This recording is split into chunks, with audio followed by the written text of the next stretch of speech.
Hello and welcome back. Today we delve into a case that is a masterclass in forensic persistence, a murder that was deemed unsolvable for over 3 decades.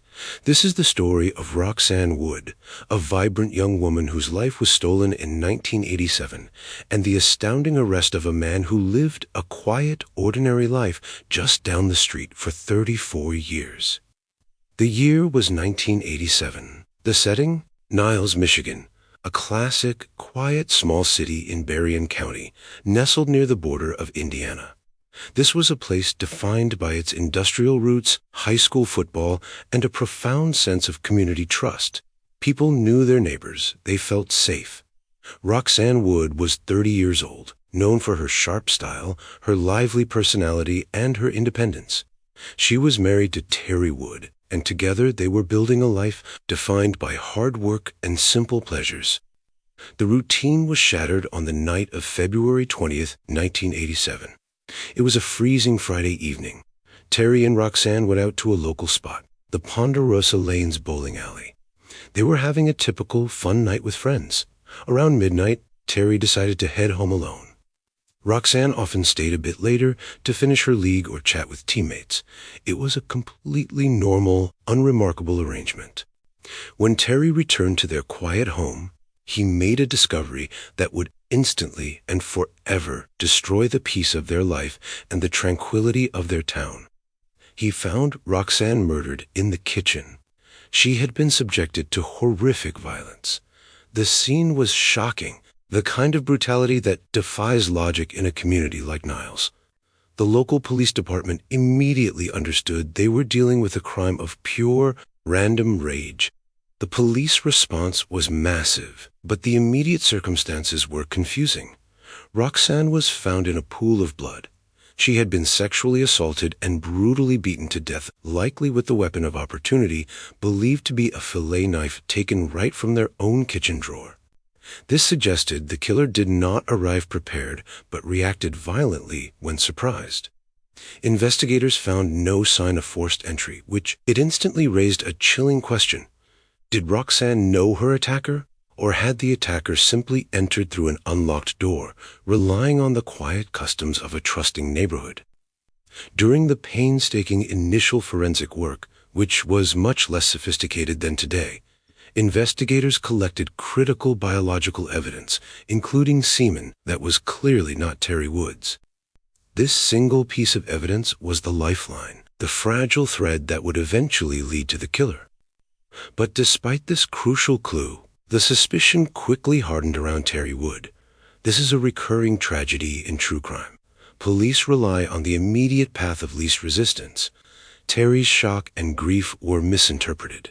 His distraught reaction, his lack of an immediate solid alibi for the exact time of the murder, and the lack of forced entry all pointed police directly at him. For the police, he was the logical suspect. For the family, it was a terrifying betrayal. Terry Wood was polygraphed multiple times. His every move, every statement, every acquaintance was scrutinized. He was hounded by the suspicion of the police and, worst of all, by the whispers of the community he lived in. For years, Terry Wood carried the devastating psychological burden of a grieving husband and the prime suspect in his wife's murder. While the DNA samples sat frozen in storage, a technical ghost with no name, the life of an innocent man was consumed by doubt. The case officially went cold, and the community was left in a state of suspended fear. For 34 years, the case file remained a stack of paper, reviewed periodically, but offering no new leads. The technology of the 1980s and 1990s simply could not translate the small, degraded sample into a name. The true breakthrough began around 2020. The Michigan State Police Cold Case Unit, fueled by the national success of Forensic Genealogy, or FFG, retrieved the evidence. This was the moment of truth. The original DNA evidence was sent to a private lab for specialized processing. This wasn't simple testing. It required LCN DNA techniques to extract a workable sample from the highly degraded semen. The goal was to generate a comprehensive SNP profile, the specific sequence of genetic markers needed for genealogical searches. It was a risky, expensive, one-shot effort. Once the profile was successfully extracted, it was uploaded to public genealogy databases that cooperate with law enforcement, such as GED Match. The system returned several matches to distant relatives, third and fourth cousins of the killer. Now began the truly painstaking, slow intellectual work of the genetic genealogist Gabriela Vargas.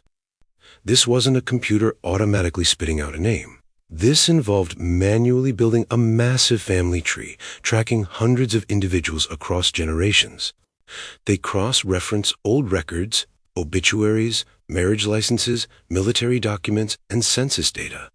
They were searching for one single man, a male in that family tree, who would have been in the Niles area in 1987.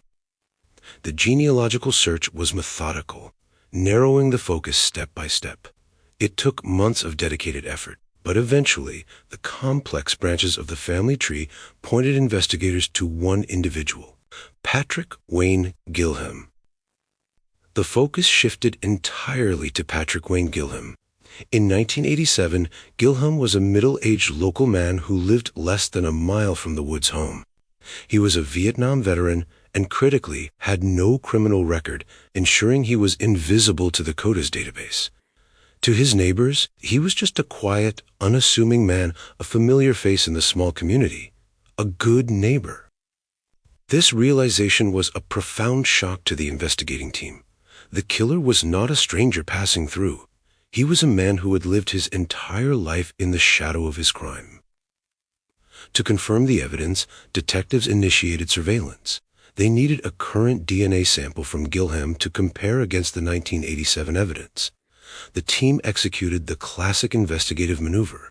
They waited until Gilham disposed of an item in a public place. Reports often reference items like a cigarette butt or a paper cup. The sample was collected under chain of custody and rushed to the lab.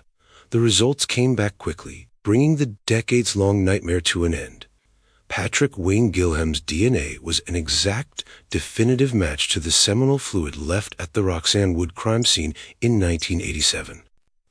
On October 25, 2021, 34 years and 8 months after the murder, detectives walked up to 67-year-old Patrick Wayne Gilham's home and arrested him. The news exploded across Niles. The shock was immense. The man they saw at the local store, the quiet figure at the VFW, was the killer. The community's shock quickly turned to vindication for Terry Wood. He was finally, officially, and publicly exonerated after living under a cloud of suspicion for more than half his life. In July 2022, facing the overwhelming weight of the genetic evidence, Patrick Wayne Gilham was convicted of first-degree felony murder and sentenced to life in prison. Roxanne Wood finally received justice. This case is more than just a murder solved. It is a profound lesson in the patience required for justice. It confirms the critical wisdom of those original 1987 detectives who, despite their technological limitations, knew to preserve the evidence perfectly.